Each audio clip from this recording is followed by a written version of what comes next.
10 mistakes RVers make.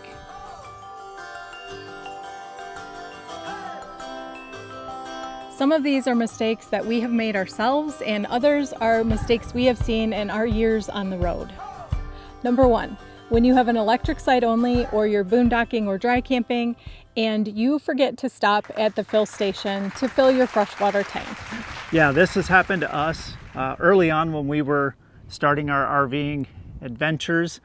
We took a 2-week trip up to the Upper Peninsula in Michigan, and this happened to us multiple times on that same trip. We would pull in to the campground. We had an electric only site. We would get fully leveled, disconnected from the travel trailer. She would be inside setting up, and she would come out and say, guess what we forgot?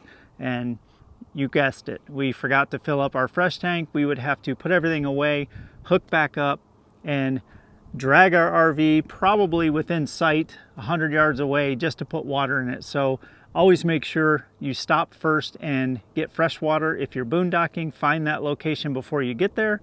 If you're at a campground with electric only, make sure you stop and fill up at the dump station there. Number 2, not having a surge protector. Yeah, surge protectors are vital to RVing. It's really important. You don't want to destroy your investment, your beautiful home or your RV. Before you even get into your site, you want to take your surge protector to your power pedestal, plug it in, and make sure that the power is correct. There are a lot of campgrounds out there that don't have their wiring correct. It can damage your RV. You also want to make sure if there is a storm or some surge of power that you have something between your power line and the power pedestal, which is the surge protector. So it's really important that you use one.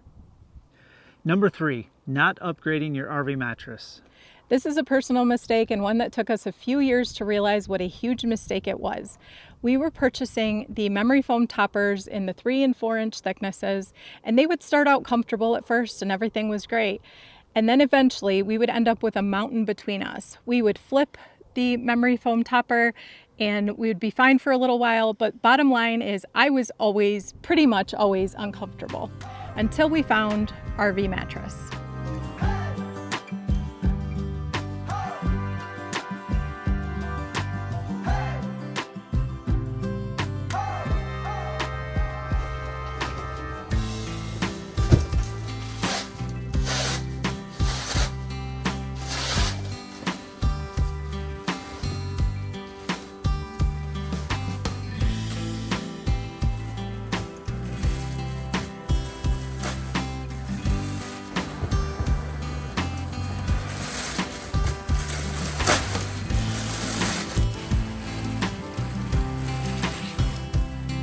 So now that we finally have this in here, I feel like I'm totally more excited than you. Well, you're definitely more excited than me, but I'm really excited as well. The whole time we've been on the road, sleep has been my absolute biggest challenge, and I have always wanted a Brooklyn bedding mattress, but we always just stuck with what we had. And when they say that these are luxury RV mattresses, they are not joking. This is incredible. We have never owned anything like this. We ordered the Signature Hybrid, and we got it in a short queen. We also got the medium firmness, and we treated ourselves a little bit with the Cloud Top pillow. This has a cooling technology in it that you can actually feel, and it's really good if you're like me and you're in the time of your life that you need the cooling technology. The factory is in Arizona, which is really special for us because we're also currently in Arizona. Yep, and they have a 120-night sleep trial, and it's a 10-year warranty and free shipping in the US. We just want to thank RV Mattress by Brooklyn Bedding for sponsoring this video today. You can go to rvmattress.com/whynotwander and receive exclusive discounts with the code WHYNOTWANDER on your mattress. You guys really need to look into these. They are amazing. For the month of May, they are running some of the biggest specials they have ever run, and you can get some incredible discounts. It's their Memorial Day sale, so don't miss out. You can totally improve your sleep quality like we have. And again, go to rvmattress.com/whynotwander and get your discounts today. Number 4, long travel days. This is a mistake that we actually made for a couple of years before we realized the beauty of 3 to 4 hour travel days. We were doing 6 to 8 hours, arriving at our locations completely exhausted, irritable, and not able to enjoy what was around us. And everything changed when we switched and shortened our travel days. Yeah, now we even go a little bit off course to go see something that we want to see because we don't feel the pressure of having to go so far. Now, this may not work for everyone, and that's okay. You just need to find out what type of travel day works for you. Number 5, not turning the water off when you leave your RV. Yeah, this is really important. It's a mistake that we've seen time and time again, especially work camping. We've been at campgrounds and seen water pouring out of RVs, and we've had to go over and shut the water off and let them know once they returned from their adventures. We have also had water leaks while I was working and you were home.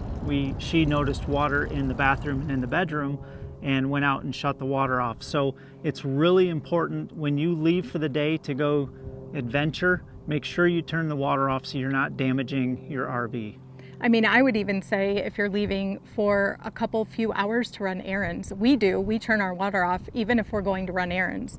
So that is true. It's always better to be safe. It's so easy to walk out and just turn the water off rather than assuming everything's going to be okay.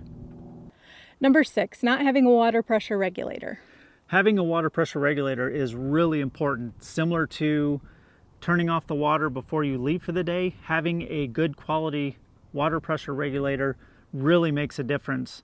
It gives you a peace of mind while you are here and the water is turned on, that you know what the water pressure is. Now, when we first started out, we had a cheap pressure regulator that did not have a gauge on it. We didn't know for sure what the water pressure was. So we ended up with a water leak and upgraded to a good quality water pressure regulator. We can now see what the gauge is reading, and I can make adjustments to the water pressure no matter where we're at. Number 7, not removing outside items from around your slide before a travel day. So this is a lesson we learned the hard way. We keep our shoes in a drawer unit outside. It's my job to pack up the inside, his job to pack up the outside. Well, the drawer unit comes inside for travel day, so that's just my responsibility. So I forgot to move the drawer unit and ended up bringing the slide in, and all of a sudden we heard a crunching and it tore off the fender of our slide out, and we had to completely replace that. So not only an expensive mistake to make, but a huge lesson learned. Yeah, so from now on, or from this point forward, I always move the shoe bin. It's the very first thing I do when I go out on a travel day. I move that so everything is clear from around our slides, and then I start working on packing up everything outside. Yeah, and that works for me because I'm not ready for it to come inside yet. So we just kind of had to do a little bit of juggling with whose responsibility it was because of the mistake that was made. Number 8, leaving your awning out. So this is yet another one that is a personal mistake that we learned from experience. We were sitting in our RV one evening in Florida. We had zero awareness around the fact that there are something called microbursts. And I know that probably sounds stupid, and please don't come at us in the comments because we're from Michigan and we just didn't know this was a thing. So we're sitting there, starts to lightly sprinkle. We had our awning out and we just thought, it's nice, it's keeping everything dry, our rug and our shoebox and that kind of thing. And all of a sudden, within literal seconds, we heard the awning tearing off. It was just chaos. And the awning, we couldn't have saved it if we tried. You ran out, you tore the stakes up from the ground. We tried so hard to save that awning, but it was already gone. It happened that quickly. So we now say, and we always were pulling in our awning when we would leave. We spent all season really paying attention to the awning, and anytime we had wind, we'd bring the awning in. We tried all season to keep the awning safe, and we're leaving tomorrow morning, and this happened last night. So a little bit frustrating, but that's the way it goes. About a year later, we're still driving around with a zip-tied awning. So haven't gotten that fixed yet because that's an expense that we just have to wait to do. Yeah, so if there's any awning companies out there that would like to let us try out an awning, we'd be happy to do that. Yes, we would. We've also seen this while work camping. We've been out in the campground and seen awnings rip off. So we were aware that it is an issue, but it was a perfectly calm day. We were in Florida. We had no wind at all, and this just came out of nowhere. Yep. Number 9, getting to your site, disconnecting your tow vehicle, and then realizing that your hookups will not reach your RV. Now, we know this is common sense, but it happens all the time. We've seen it happen while work camping at different campgrounds, and RVers are really frustrated because they have to hook back up and move their rig. It's happened to us as well. We didn't have enough sewer hose to reach the sewer. Luckily, we do carry an extension and we were able to make it work. We've also seen other campgrounds where their power pedestals are on the wrong side of their RV. So you do have to make sure when you get to your campsite, take a look at where all of your connections are before you disconnect. Number 10, putting your slides out without checking the surrounding area first.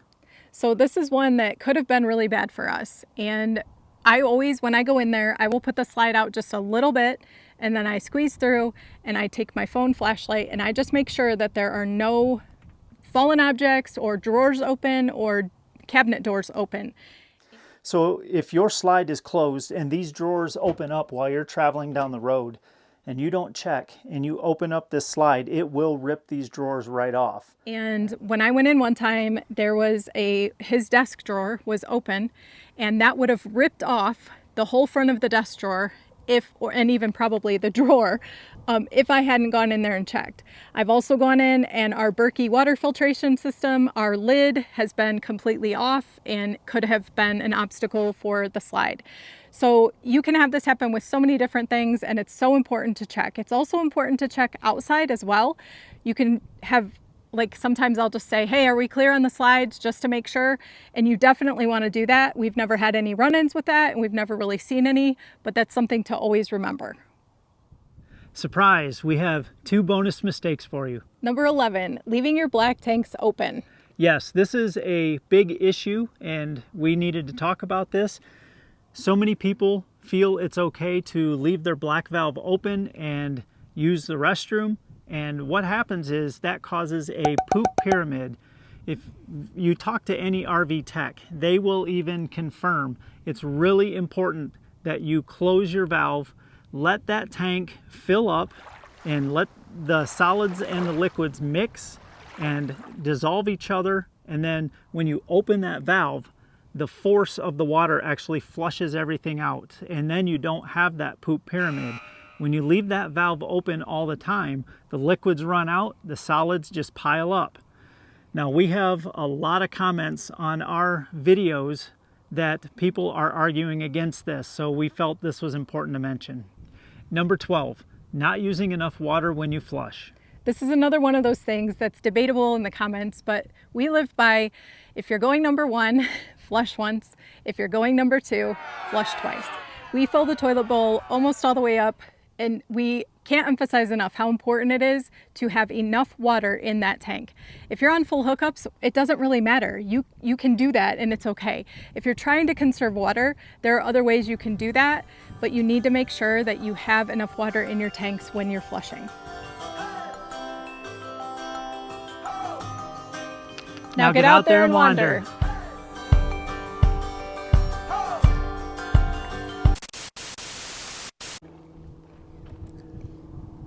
You want to get a ponytail? Do I want to get a ponytail? You're such a guy. Do you want to go get a ponytail? What is that? I mean, if it's bothering you. Do you want to go get a ponytail? Yeah, I want to go get a ponytail. Isn't that what it is? I'll be right back. I'm going to go get a ponytail. That's what it is. You're such a dork.